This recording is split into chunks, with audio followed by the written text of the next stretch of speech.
Good evening, and thank you for joining us this evening. My name is David Wright. I'm the Northern Editor of the Farmers Journal. This is our first virtual farm tour hosted by the Better Farm Beef Challenge NI.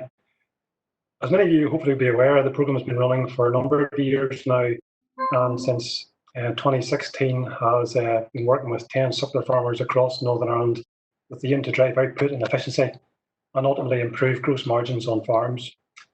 We try to focus on the things that farmers can control, such as grazing management, silage production, following a good herd health plan, and also breeding cattle to meet market spec. Weekly updates are printed in the Farmers Journal each week, and there's also additional content online. The programme is a joint initiative between ourselves and the Journal, EBP Food Group, and CAFRE. And tonight you will hear from Darrell Boyd from CAFRE, who's the program advisor, along with Ryan McDowell. Ryan has been a participant in the programme since 2016. We also hope to do a number of farm walks this summer, but obviously with coronavirus restrictions, that hasn't been possible. So a big thank you to Ryan for taking time out on his farm to go around, take a few videos of his livestock and his farming system. And that should give you a good flavour of the system he operates. And as both he and Darrell take you through tonight, hopefully you'll get a good insight into the farm business. One thing to note, and it is a point of difference on Ryan's farm over any other programme farm, is probably his cow type, and he has managed to source traditional cross breeds from the dairy herd as his basis for his cows. It is a talking point and something we will talk about, and hopefully it'll create a bit of discussion as well. But ultimately we want to be clear that this isn't about breeds, and in our experience in the programme, and the breed is not actually that important. It's all about management. It's about the person who's managing the farm. That's the key part, not the breed. So don't get too heavily focused on that if possible. In the event of a technology failure tonight, the event is recorded and a link will be sent out to you all. So in over the next few days. So if there's a failure, that's the plan. And also we run this event, a dry run on Friday night, and it went without any hitches. So possibly something might go wrong. So if something does go wrong, please bear with us, and because we're all sort of in new territory. And please also submit any questions that you might have, because that's the reason why I've done this event live is so that you can interact with us. So please do submit some questions. If you're a laptop user, you can submit questions via using the Q&A icon at the bottom or maybe to the side of your screen.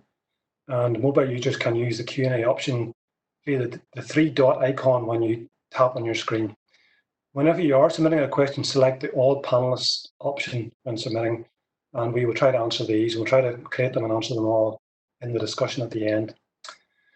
Finally, at the end of the presentations, etc., and the questions, there will also be a short survey, and that's important to us to inform any future events that we might do. So I'll mention that before we finish as well. I'll now hand over to Darrell and to Ryan, and thank you also to Ronan and Pamela from CAFRE who are providing much needed technical support tonight. Ryan and Darrell will speak for maybe the next 30 minutes or so, and after that there'll be a time for questions. So over to you, Darrell and Ryan. Thank you. Okay, thank you, David, for that introduction. As you say, my name's Darrell Boyd, and I'm the Programme Advisor. I'm quite thankful that this is virtual tour tonight. We're having weather suitable for ducks just here in the west at the minute. So I'm quite happy to be indoors tonight.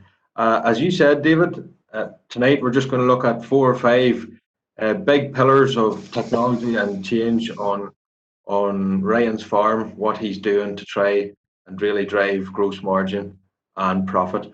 But we are within a time scale, and I'm going to jump straight into this, Ryan, and ask you just to give the listeners a bit of a background to your own farm, the size, the type of soil and stuff like that. Yeah, thanks, Darrell. Good evening, everybody. Thank you. Yeah, quick bit of background to myself. I farm partnership with my dad. We farm in Glencoe, Larne, in just County Antrim. I would say my name's in this programme. It's under Mcdowell, but like the farm with Daddy is a big part of what we do and everything we do on farm. And we are a partnership. We work together, and he is a a large part of everything that we're trying to do going forward as well. With regards to farm, this year we're farming just over 63 hectares over 3 blocks. At the minute, well, I'm in full-time employment off farm, farm at 3 land blocks, and we work from there, so we do. And I suppose Ryan, David touched on it already there. You know, the suckler herd would be in its infancy still. I suppose you set it up a number of years ago. Do you want to just give the listeners a brief description of type of cow and the system? Yeah, type of cow, you'll see, well, it's half-bred dairy cow, mostly sourced Angus crosses from a New Zealand Friesian cow, just suited very well. It came from where I was working at the time. 2013, bought them as calves and reared them, started out as 8 calves, calving everything at 2-year-olds. So we started from there, made the decision to breed back to traditional sires as well then. So Hereford and Angus bulls, the first 2 came out of Scotland, and we liked that cross, Hereford and Angus going together. So we done that, and then the aim was to finish our steers through a bonus scheme.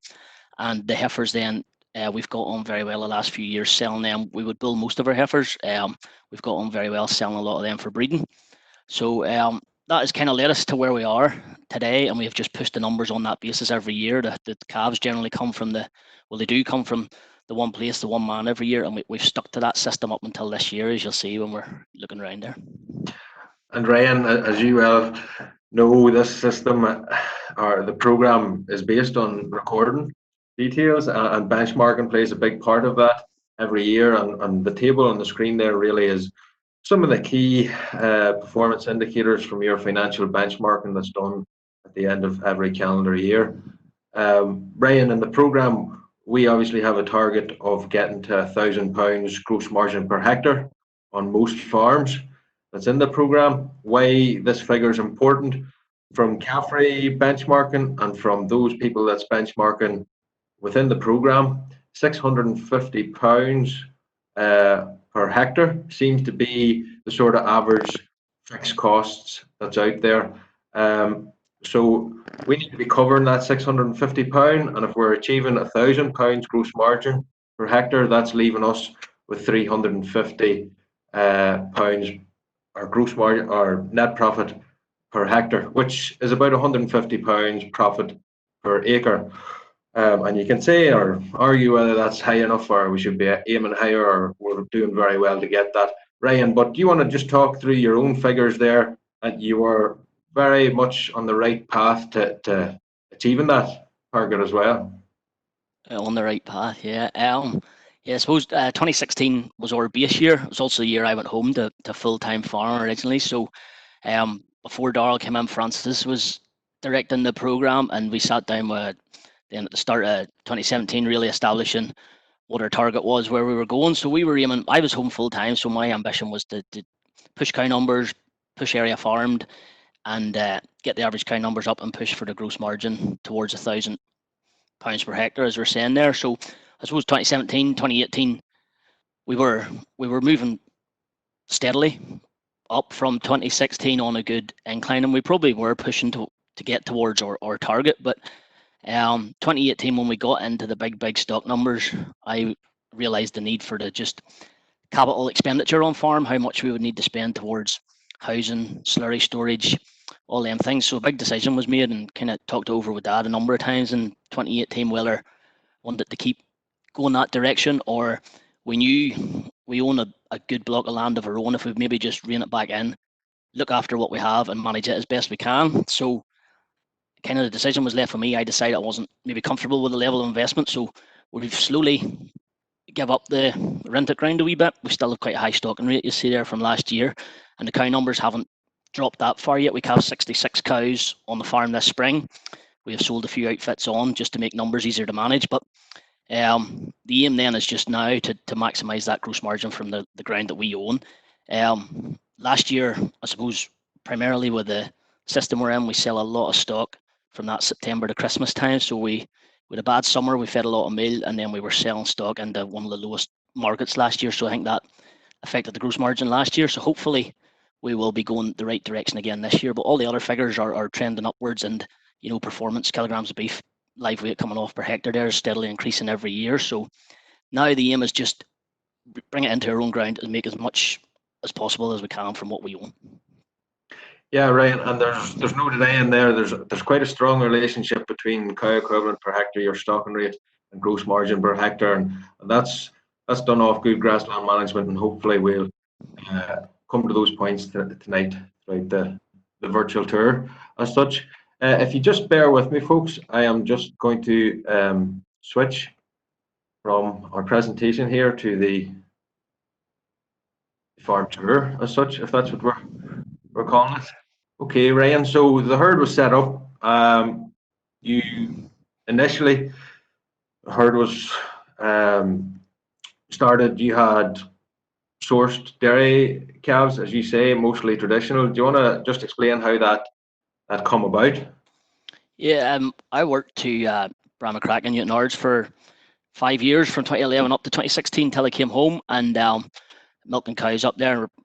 Brown runs very good grass-based dairy herd of cows, and a lot of them crossed to the Angus bull at the end. So I was bought my first 8 calves, really 2013 off them, and it just went from there. The next year we bought more, the next year we bought more, and generally we've been back every year since to get calves off them. We take a wee batch of bull calves every now and again, rear them too, but it's primarily Angus Heifers or Hereford Heifers, and we're aiming to calve them at 2-year-old, so they were a good, reliable source of stock to start out. It was quite an easy way in, just to buy a few calves and bring them through. I know it's a long-term keep, but you're not out an initial large outlay.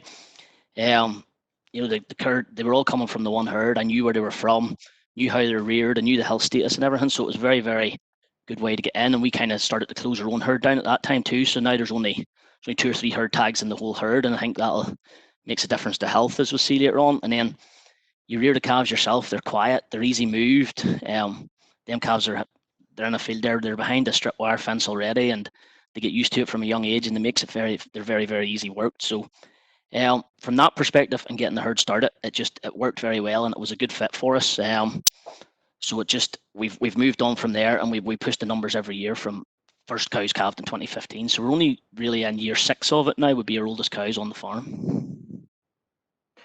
And so, Ryan, you have plenty of milk there coming through, and that foundation stock, then I suppose I'll just pause it here.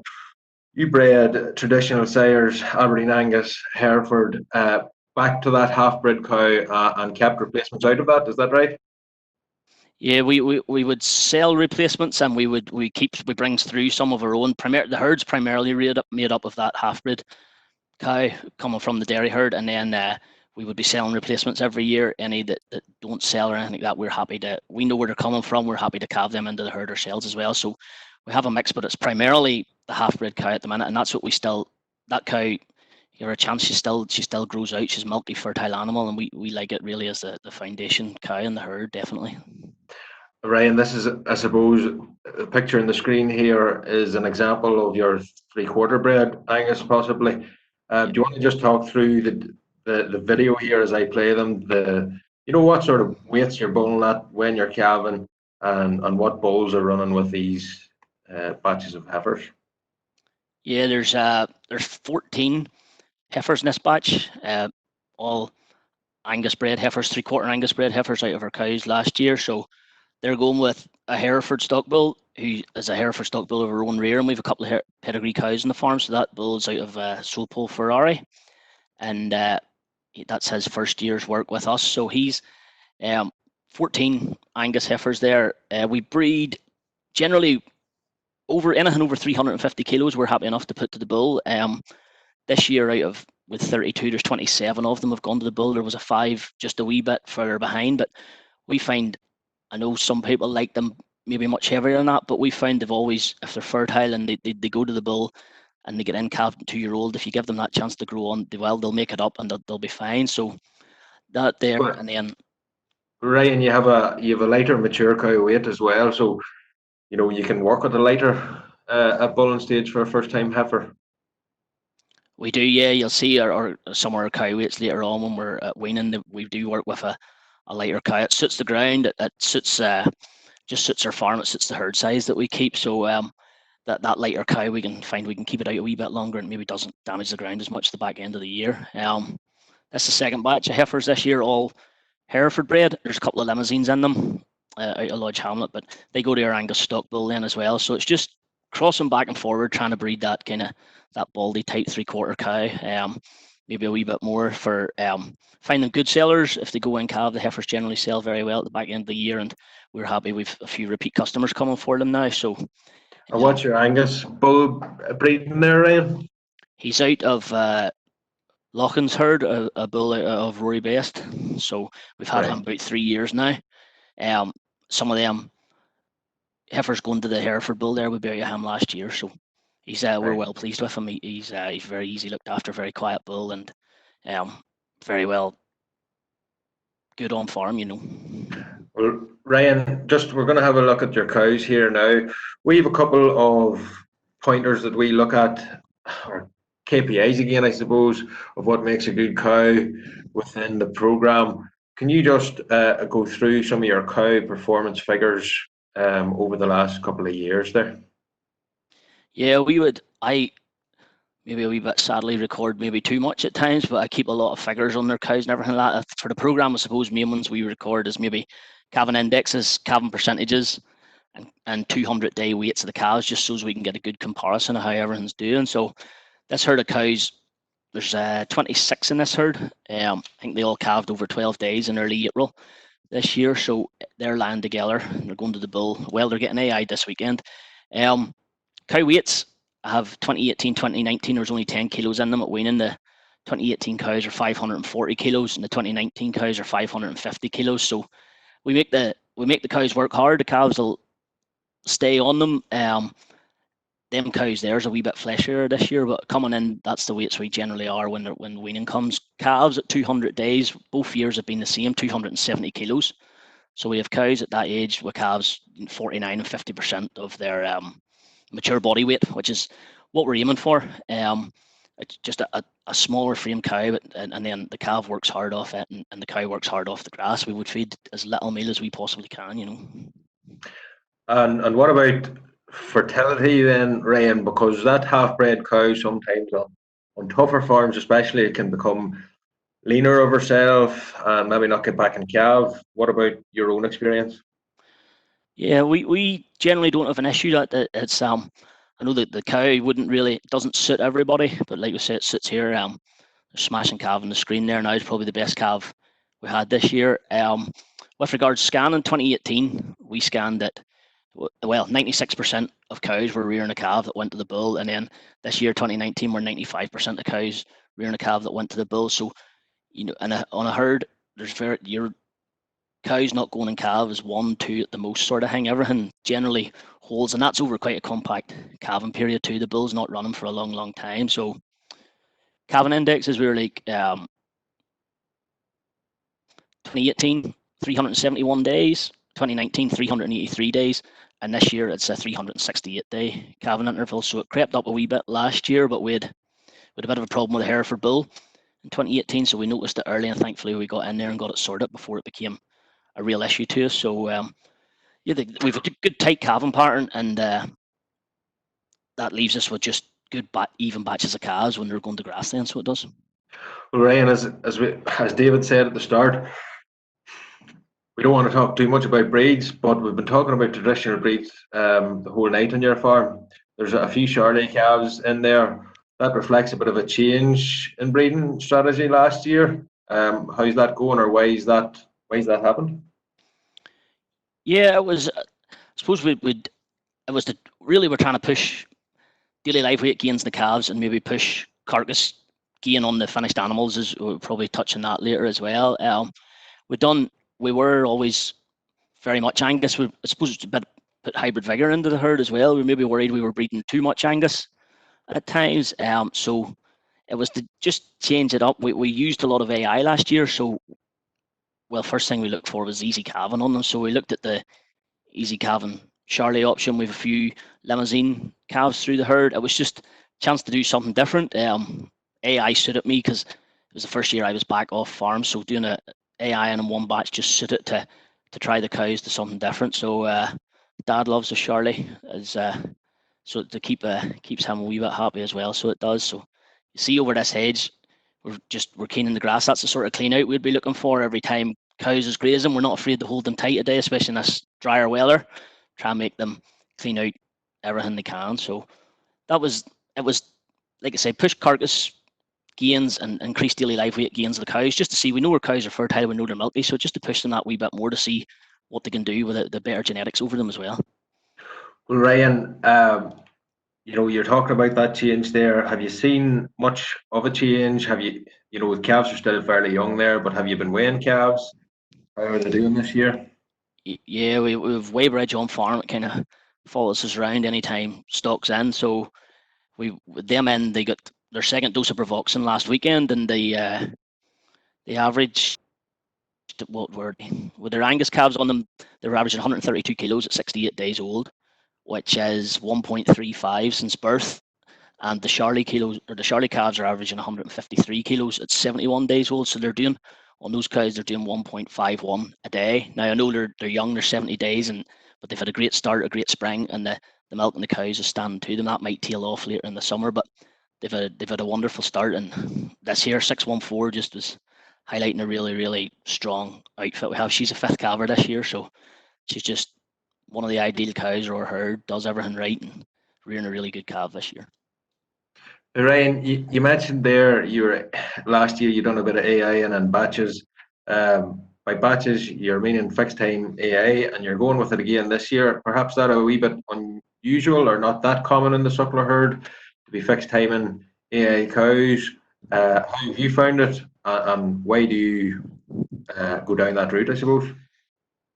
Yeah, well, last year was the first time we fixed time AI'd the cows. It worked very well. We were up near 70% overall for holding to it, and the cows calved over a 12-day period then as well, so it's not as if they all just land in the one day.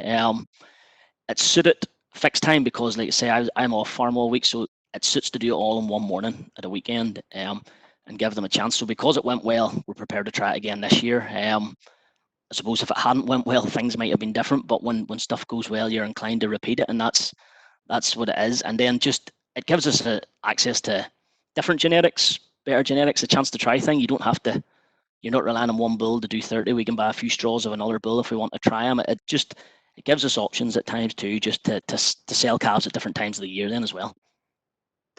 And Ryan, I suppose, look, we've been talking a lot about cattle. We're going to be talking a lot more about paddocks later on in the video, but when you started the program, did you have much, well, it's appropriate, we're just on a video of grass here, or a shot of grass here. Did you have much work to do in terms of liming, reseeding, P&K status, or was it, were you on target already, or did you have much work to do there? Yeah, we had a bit of work to do. I think the first year of the program, we soil sampled the whole farm. pHs were rising because I suppose a couple of years before that, and maybe through following the program before that too, we had started liming the farm. Kind of reseeding is near enough the last option in our list of things to do to improve the grass. So we started with lime, and then when we soil sampled in the first year, we had an issue with potassium. So we've put on straights. We've tried to rise soil pHs and everything. In any fields we've tested since have shown an increase, and especially through pH. So we're at the stage now where a lot of stuff is at optimum value, so we can start to take out probably some of our poor performing paddocks and reseed from there. Well, Ryan, as I say, look, good grassland management is the foundation of achieving a good gross margin. And we'll be talking a lot more about how you've set up paddocks and how that works. But we clip it here. She's a good cow of yours. I didn't want to go past without saying, she's an ideal cow for you, I suppose, Ryan. Yeah, she's ideal cow for our farm. 504. So we freeze brand all the stock just so as we know it from far away. We can kind of just tell a bit about it. So first year she would have calves 2015. So she's sixth calver this year. First time she got the Charlie calves, so we're delighted with that. But just good milky cow, calves 6 times. I think we worked out over our lifetime she was 371 days calving interval, but most of that was lost in 1 year. And then the last 3 years she's calved there, the 1st of April, the 2nd of April, and the 1st of April again this year. So she does everything you want you to do. You don't really notice her, and that's that's the type of cow we want coming through every year. Yeah, well, I suppose, Ryan, we've addressed this. Your cows have great fertility. They're getting back in calf, which is the first point. Phenomenal milk.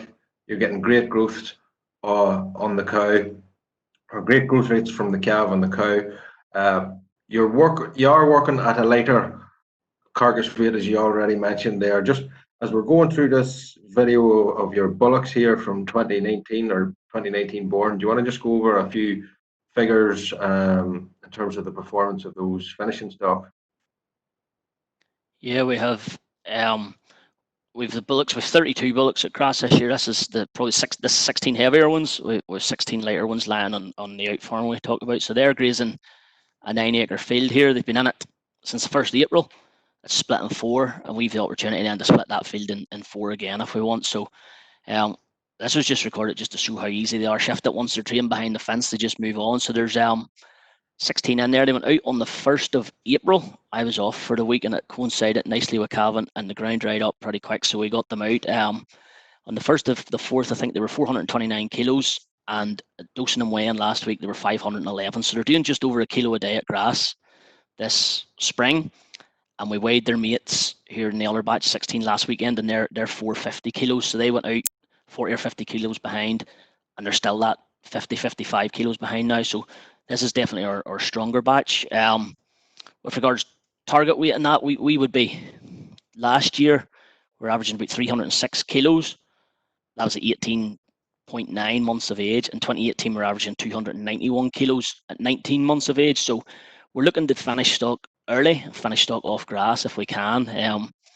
Last year, we raised the dead weight at 15 kilos, which was a good improvement. From the start of the program, we've been looking to get to that 315 kilos we worked out would be ideal for us to get to the gross margin we wanted and to get to the level of performance we wanted. So we're not there yet, and that's maybe another reason why we've changed it a wee bit, to see if we can just push a bit more carcass weight through it. I know other program farmers are using continental sires at times, and just you're learning from them all the time. There's some very good farmers in the program and doing good things, so we're always learning off each other in that, and that's why I've seen what they're doing. They've some good figures out there, so it's always just to try and improve our own performance, and just taking bits of information from where you can when you can get them. Ryan, you got your bullocks across there. We're going to talk a bit about grassland now, but your bullocks seem to be very easily moved. Does that work every time like that there, or was that the 10th video that you took of them doing that? Them ones are very good. That was the first video. But we get him weighed the other batch though. There was a Lodge Hamlet boy on them, and he cleared the wall, and don't know if we've seen him since. So but generally they're trained on it from them cows and calves. You've seen they're behind the fence the whole time. The calves get used to it, and if they touch it early on in life, they're not too keen to rush back to it at times. So that's just an important point, Ryan. Your stocking rate at your grassland system, there's no bull beef or anything. That's all at grass. You can't really do that without excellent grassland management, and you're sold on a paddock system now.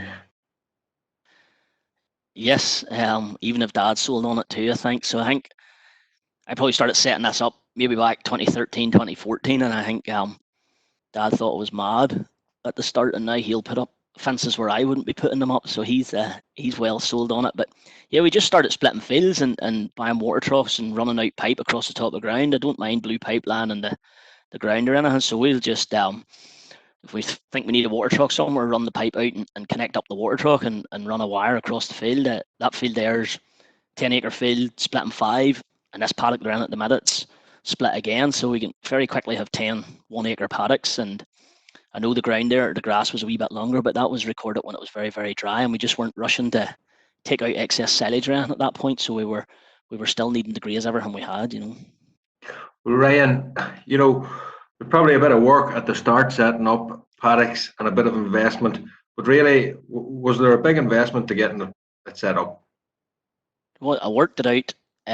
The investment was really in the water and the pipe at the start. We started, I think we've worked out on water system was troughs and pipe was about 2,600. Although this block here, there's about 40 acre in this block of ground, and we have it split into probably over 30 paddocks now and if you want to run a string across the middle of them, you could make it into well over 50 in no time. So it has improved the way we graze grass, but it's put there is time and effort goes into it. But that initial setup, well, like I say, the water system was about 2,500, and the paddocks between strip wire, posts, and lots of other things have been about 2,200 as well. So 4,900 set the whole thing up, and then each year we're just adding wee bits here and there, or tweaking it as we see necessary. Yeah, and that's a cost spread over a number of years as well, Ryan, or that's the total figure. Yeah. Ryan, you were measuring grass in the past. You know, you would have had paddocks there growing or around 10 tonne of dry matter per hectare. This year, you know, I've heard a lot of people in the east talking about their drought and dry conditions. Your farm, there's a good heavy clay content in places. How have you found this year so far? Yes, well, the rain we had in February, I suppose, like everybody else, was unreal. So we thought it would never end, and then it came good. I suppose the middle of March, it's been great since, and we've had a very good year grazing. Like, I know we're in the east, but I wouldn't be a farmer that's ever shouting for rain, to be honest. I think we live in Northern Ireland, we'll always get plenty, and I know men need it at the minute maybe, but we've had plenty the last 3 or 4 days, and while it's dry and stock's doing well, I'm not too fussed about shouting for rain, and when it's dry, cows are far more content anyway. They don't need as much to eat, and they sit content around fields, so it's not something we would generally be shouting for. That's them Angus Heifers from earlier on again, just at grass with the bull. You've seen earlier we put the heat patches on, which in previous years have worked very well, but you'll see there this year every one of them fell off, so it's not a great sign, but hopefully we have an idea they're in calf, most of them anyway. I suppose, Ryan, that's another aspect that we just need to touch on. You know, you're finding a bit of a niche market for your heifers rather than finishing them. You've been selling them this number of years. Yeah, we have, and I suppose that was because we maybe knew early on we have a very good housing for maybe 55, 60 cows through the winter. If we carry everything, we get very tight very quickly, and it makes it a long winter to manage them. So we need to keep moving stock on, and that was getting heifers into those kind of in-spec and target weights at 18, 19, 20 months maybe isn't really possible. So we built them in the first year. Most of them went in calf, and we got all of them sold. So it just developed from there, and we've repeat buyers, we've new buyers, and we've been taking bulk loads of them too. So it has worked very well. And just when you're in amongst them, they're very even, they're very quiet, and I think that batch of Angus ones we have this year is probably as good a batch as we've produced. They're kind of going out of the house at the best weights. We've sent them out, so hopefully they'll hold in calf, and we'll have a good animal to sell come the back end of this year. And Ryan, look, it's important to touch on as well. Another big point of the program would have been at the start. Everybody was sat down with their own vet and developed an animal health plan as such. You follow that quite religiously. You cover your animals for a lot of things. We do. Maybe too much. You know, once you start using it, you don't go back. So we would vaccinate calves they get Bravoxin, they get their Bovipast, and breeding stock gets Lepto, it gets BVD. We got a hit of BVD in the first year, which is a real sickener. So after that, we were like, you know, sometimes you maybe don't use some until you've had it, but when you get BVD or whatever, you'll try anything to prevent it. So we vaccinate for that: Salmonella, Lepto, BVD, IBR, and then the cows get Rotavirus before they calve as well. So I would do it religiously. I would do all the accounts on the farm, but we have very little vet out for cure reasons. Most of our cost on that side is prevention, but it's definitely, for us, it's better than cure, and we're happy to do it, and it reflects in the health of the cows and the calves. But I would say have run the closed herd helps with that as well. You know, we're very little mixing of stock on there, so we do. So I think it all adds up, and a good healthy herd of cows that we have, you know. Ryan, yeah, definitely. I don't think anybody that gets into a defined animal health plan ever leaves it, really. And you do, as an advisor, you get that quite a lot. You know, I don't have an issue with X, Y, or Z. Do I need to still vaccinate? And well, a lot of the times that's why you don't have the issue. So why would you stop vaccinating? But Ryan, thanks very much. That's really all the video content we have. You put a lot of time and effort into doing and getting those video clips for us, Ryan. Before we go to question and answer part of the discussion of the night, Ryan, do you want to just go over a few key messages there, 4 or 5 big points that we look at in the program and what you're doing on your own farm? Yeah, I think everybody in the program's we're all trying to do the best with the farms that we have, and you'll know if you're looking in the paper, the gross margin wise, there's a lot of men with much better figures than us as well, and there's some excellent farmers on it. So we're all you're breeding for performance and balancing milk and carcass weight. So I suppose I get the milk, and others maybe get the carcass weight, and as we've been saying, it's finding that balance. Maybe a reason why we've brought the Continental in a wee bit this year to see if we can correct that. Some other men maybe need a bit more milk, so they're going the other way. We've really pushed genetics the last couple of years because we were finding no matter what, really, how the year went, calves were averaging 1.15, 1.2, 1.22 off the cow when we're weaning. So by pushing the genetics, can we improve that performance? Because if we know the cow is doing the same thing every year, maybe the calf will give us a wee bit more. So it's about maximising that output per cow, and then we can, through good grassland management, through your herd health, through your fertilizer application, maximise that output per hectare. And then we measured grass, like I say, the first couple of years, just with being off farm now. I just simply don't have time for it. If I told Ruth and the kids I was going to measure grass some evenings, I think I probably wouldn't be allowed back. So we've eased up that, but we know roughly what we're growing. We know how to get round our paddocks, and we know just the way we're grazing them. So once you're in the way of it, and just we can run our eye over it, we don't know exactly what we're doing, and there would be ways of measuring it better, but we know where we're going. And the final part there is just about the health plan. Now that we've it set up, it's not something we would turn our backs on at all. And even if even the heifers we're selling, we would be telling them that, they're vaccinated forever, and we have done our best for them that way before they move on. Right, and that's excellent. You're making my job very handy tonight. I have nothing more to say than what you have said. You told me to say it all. Well, that's not true now. But Ryan, thanks very much. I hope the listeners have got something out of this. There's a lot of good footage there and a lot of good content. I'm going to hand back to David now to handle proceedings.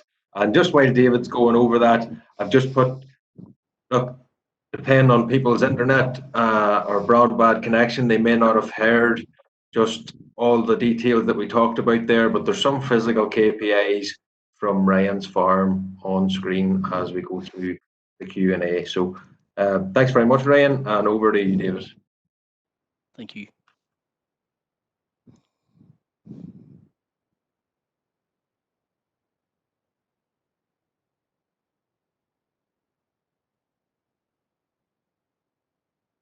On mute. If that's me now, give me a thumbs up there, Ryan. Can you hear me okay? Yep, I can see. Yeah, perfect. Right, we've got a few questions there have come in already. So I'll maybe go back to the start, Ryan, and just you're talking there about the source of your breeding stock and from the dairy herd, etc.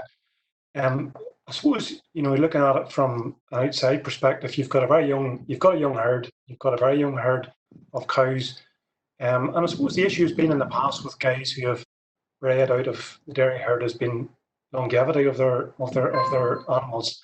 Do you see that has been an issue for you, or maybe because you've sourced New Zealand genetics as such from a low input grass-based system? Maybe those cows will last longer than what they would if they were a Holstein bred. But what's your initial impression? If cows there 3, 4, 5 years old, what do you think they're going to last? Yeah, I think we're into cows now that will last. The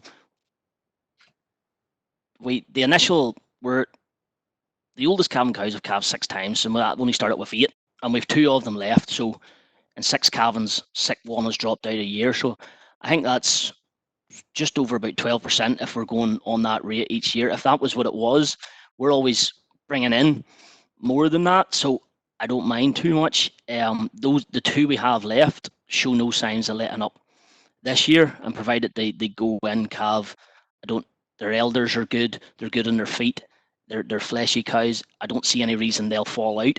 So it is, we did have a couple would have been very, very milky, and one was maybe moved on because of that. Like after 3 or 4 years, the elder was near the ground. But generally, I'm very, very pleased with them. I think they carry themselves very well, and the elders have been good. There's nothing left there in the herd at the minute that is causing any concern about having to be moved on this year for those reasons. And certainly you certainly have milk, and I suppose on the traditional breed years ago with a black cow on the Charlie, maybe you're replicating that to an extent, but so I can see how that could do very well for you. But is your main issue that you went to Charlie because you just couldn't get the carcass weight high enough to create a high enough margin to get to the £1,000 a hectare margin? When you were going back to the traditional breeds, you just couldn't get the carcass weight there. Is that the main driver for to think of doing something different? Yeah, it's that, and it's options to sell because we calve so tight in the spring and we get them away at that 18, 19 months. Once they're a 3 plus, they need to go. So we're very tight to sell the back end of next year. So they have to go that September, October, and it probably has been, well, it's the glut of cattle, and it was just to give us more options through selling. 2017, 2019 were two awful summers as well, so we probably were putting a wee bit more meal in than we liked to them. The difference, 2018, no meal, and we got them away. So it's to give more options. Getting the Anguses to 330 kilos would be lovely, and I suppose we just haven't been getting there. So it's to give more options and to see if we can get that Charlie away. I'm not afraid to, like I say, we weren't being breed specific or anything like that. I like the cows, but I'm not afraid to try a different breed over them to see if we can. We're always trying to improve, so make it better. If that doesn't work, I'll not be afraid to probably change it again. And your steers that you're finishing at 19 months, in around 300 kilos. What sort of meal usage would you put into those? Are those getting pretty much no meal, or you weren't feeding an awful lot of meal? Fairness, grass based. Yeah, although last year we fed a lot more. I wouldn't have the figures just at hand, but I know the meal bill was a lot higher, and the variable cost was a lot higher. So they were eating probably 5 kilos a day from when they came in. We those first batch that was in the field there that was shifting, we walked them in on the 21st of June last year, and they were in for 3 weeks, and then they were out for a bit, and they were back in July and back in August for their duration. They were eating 5 kilos at the end. So suppose they were probably eating upwards of half a ton to finish them off. We wouldn't want to be doing that every year, definitely not. You can see from the results we took a big hit on it. And your in terms of your replacement heifers, you talked about that you've been selling them for the last couple of years. What sort of age are you selling that, Ryan? And so somebody asked there, what sort of money are you getting for them? Maybe you don't want to reveal that figure, but give me a ballpark figure. Francis maybe asked the money. We're selling them once they're scanned. We depending on the weather, depending on grass, we're not afraid to advertise them. So from that 18 months on, they're calving at 2 months. So last year we sold a lot of heifers last year from probably September right through to near enough calving. We had to carry some to, it was February time before we sold someone. So last year prices was back, but I would say they're always more than what our beef equivalent would be. I don't know where they'll finish at this year. Last year we took less than the year before, and I think that was down to we were probably forced to sell a wee bit, and the weather definitely, the price at the time and the weather affected men's mood to buy when they were out. A couple of questions there about your fixed time AI. Firstly, what program did you use for your fixed time AI for your cows? What program are you following, or what are you doing there? Yeah, we followed. Go ahead. We followed a program from recommended by genus. So we're happy enough the cows are cycling, we're happy enough the cows are fertile, so we don't put in a seeder or anything like that. We just go, day 0 was last Thursday, so we went 2.5 mils of Receptal. Day 7's this Thursday, so we're going to estimate. And then on Sunday morning, we're going 2.5 mils of Receptal and fixed time AI on 50 cows on Sunday morning. So it's 3 jags, no cedars or preds or anything. And happy, well, good hit last year. We're going to follow it again this year and just work with some straws off genus and just with programs that they say they get good success on.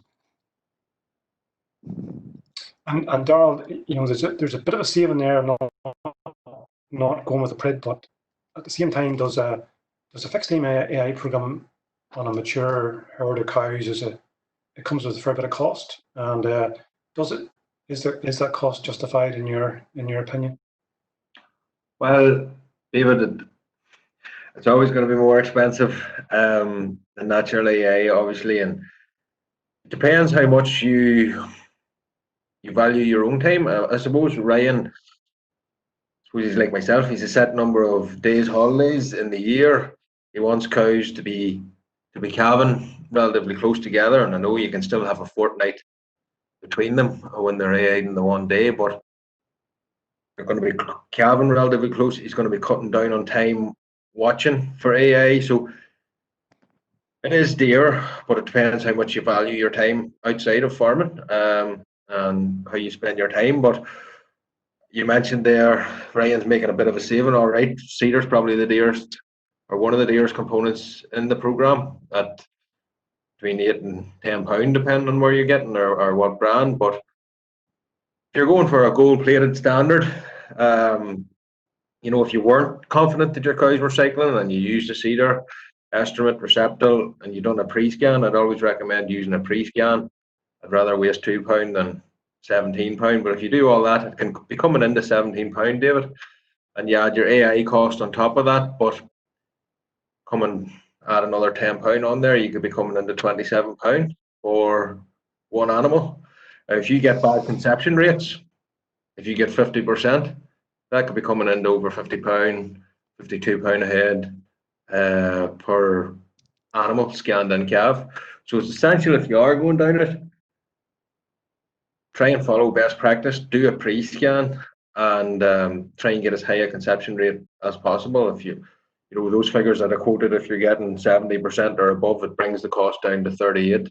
And you can argue whether I should have included the AI cost in there, because you would have had that anyway. But it is dear, but it has been shown that you can have good conception rates, and it depends how you value your own time, David. Yeah, and also keeping a stock bull or two isn't for nothing either. They don't live in fresh air, so I suppose there's a saving there. That's right, but I suppose you mentioned the mature cows. Most fixed time AI programs across the country and within the program would generally be used on heifers. You generally find slightly higher conception rates with heifers than than on mature cows. And Ryan, I want to get through as many of these questions as I can. In terms of the selection of the bulls, AI bulls, is somebody telling you out of a catalogue what to do, or are you looking at it, or what criteria are you using? Did you hear somebody tell you in the mart what to do, or are you putting a bit more thought into it than that? Yeah, well, we try to put a bit of thought into it. Easy calving is number one, because we want, like, them Charlie calves we had this year. We only pulled one, and it was that good calf that walked across the screen. Everything else calved by itself. I'd rely on Darrell and previously Francis a lot for any bulls we were selecting. Their knowledge of bulls and breeding programs and families is far superior to anything I would ever know. So I take advice by, don't just stick to one company. I buy straws from 2 or 3 companies if they're available, and I would be taking advice from our program farmers. We talk about what bulls we're using? A couple of the trips we've been away on, we've seen calves out of that Fiston bull down south on the trip we were on, and we used a bit of Castleview Gazelle limousine last year. I'm well pleased with that, and we'd seen them on trips we were on. So seeing what works in other farms. Probably the program itself has probably provided as much advice on or bull selection as anything, because I think like Darrell and Francis, their knowledge on them is very, very good. And if you ask them a question on a bull, they'll be back to you pretty quickly with traits or what they view. So no, I don't. It's not stab in the dark, and it's not me making. Well, I make the end decision, but I would be taking a lot of advice around it, because I would get lost just looking in the catalogue. Yeah, and a couple of questions there come in just about you, I suppose, and about that you were full-time farming, and you decided a couple of years ago to step back from the farm. You sold a few cows. You're now working off the farm full time, but at the same time, though, you're committed to running the fair size of the farm going forward. I suppose maybe a wee bit of an explanation around that, what your thought process was, but also I suppose really what I'm after is what if you had to. What's the key things that you've seen once you've went to full-time employment that, what's the key issues that you have to deal with, or what's the key things that you have to do in your farm to make life as simple as possible for you?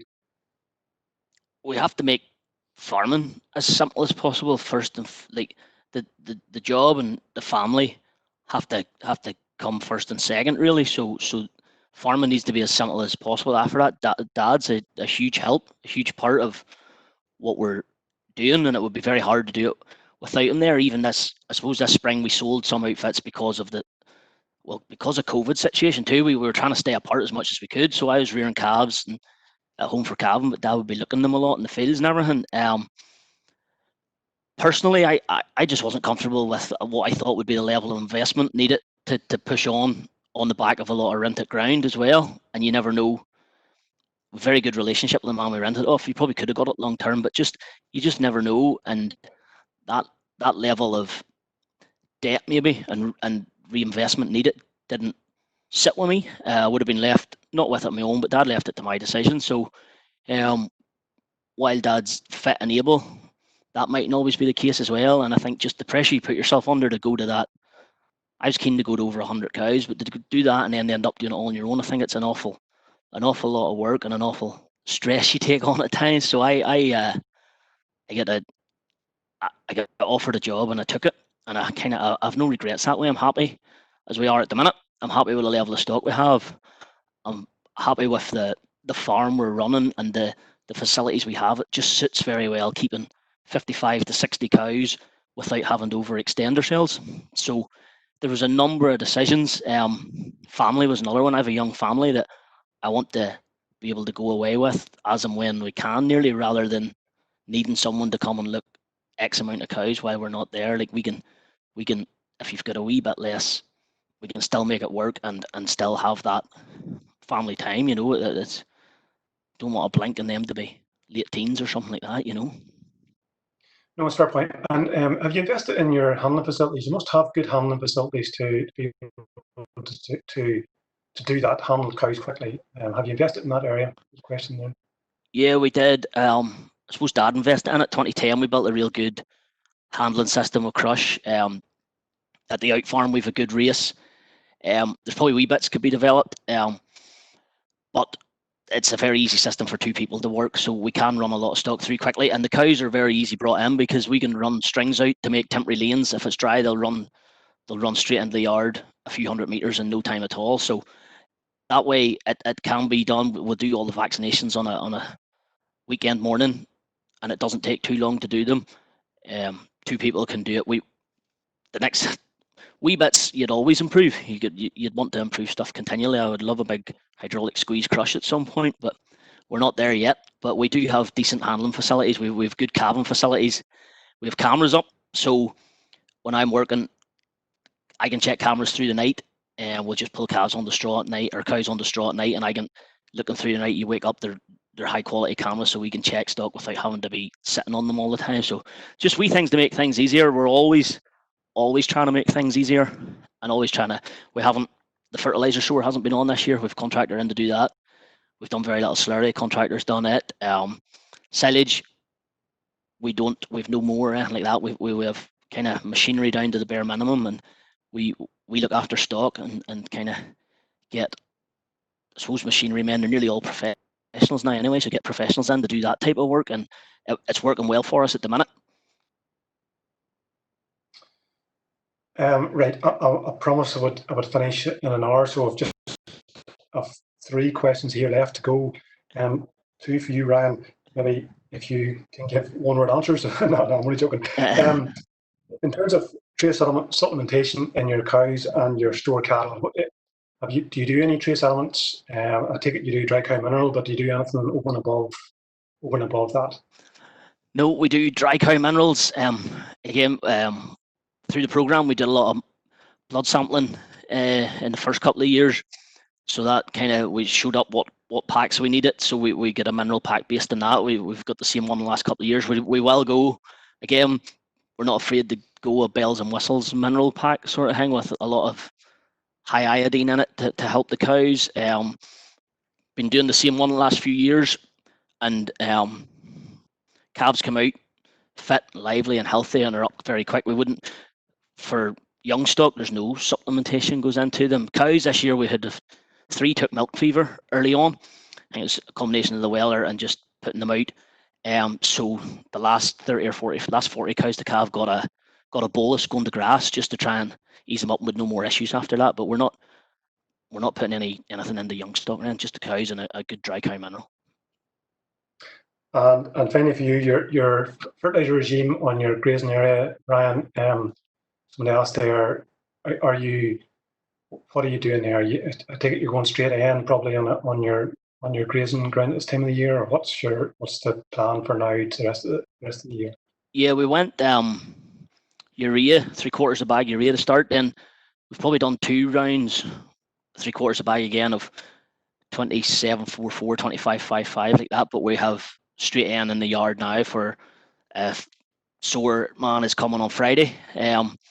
We kind of keep a note of what needs sowed, or we've done a couple of just sowed the whole block twice this year, and then on Friday we're going to split it up a bit more and sow what needs.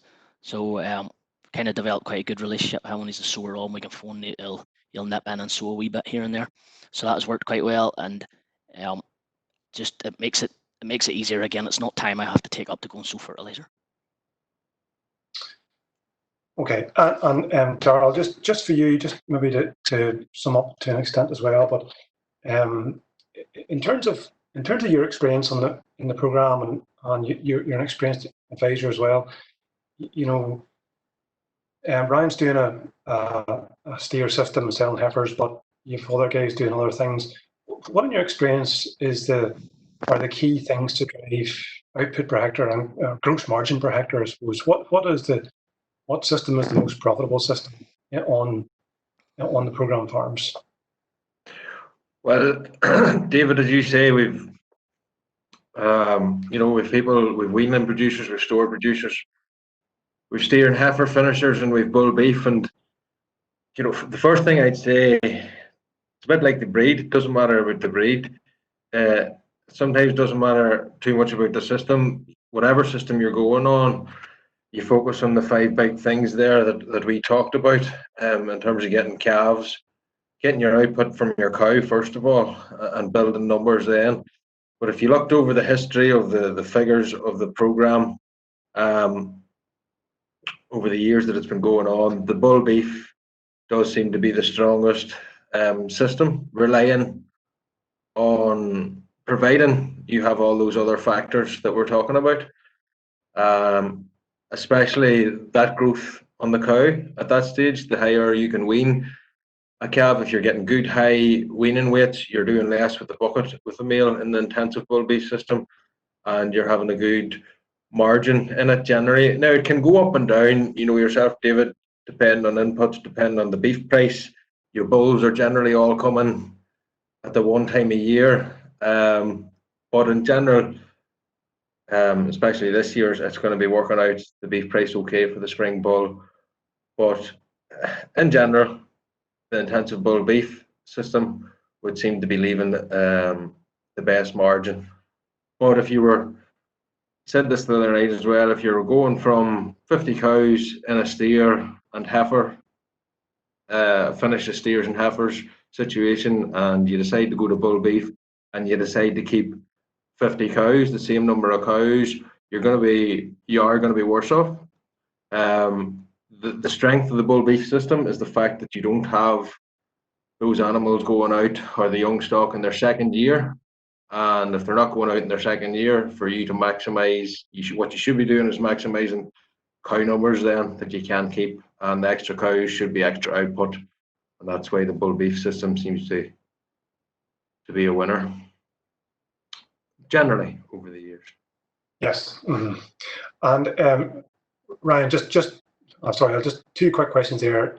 Yes or no answers. Do you use creep feeders at grass? Nope. No. And magnesium lime or calcium lime, what do you get at that country?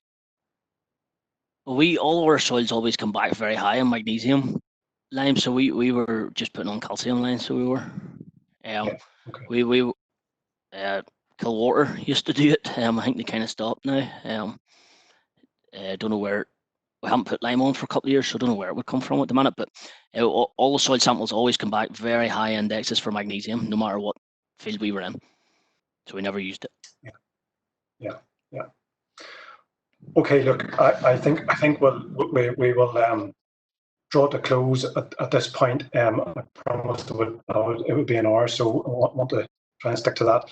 But can I thank everybody who took the time to watch on tonight, and particularly those who asked questions, particularly a couple of smart people who were asking me questions about football.